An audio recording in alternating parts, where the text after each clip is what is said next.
আবারও তাসনিয়া ফারিনের ঝুলিতে যুক্ত হলো আরও এক সম্মান, পেলেন ইন্ডিয়ার popular award Tollywood Filmfare 2024।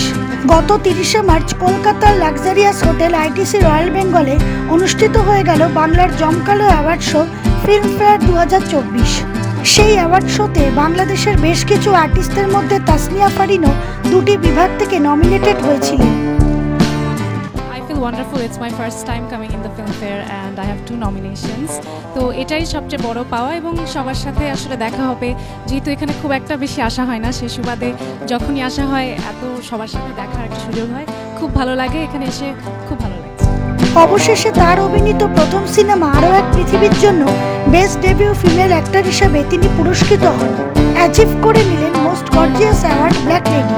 Farin ছাড়াও বাংলাদেশ ও টলিউডের বেশ কিছু জনপ্রিয় শিল্পীরা সেই অ্যাওয়ার্ড শোতে পুরস্কৃত হন।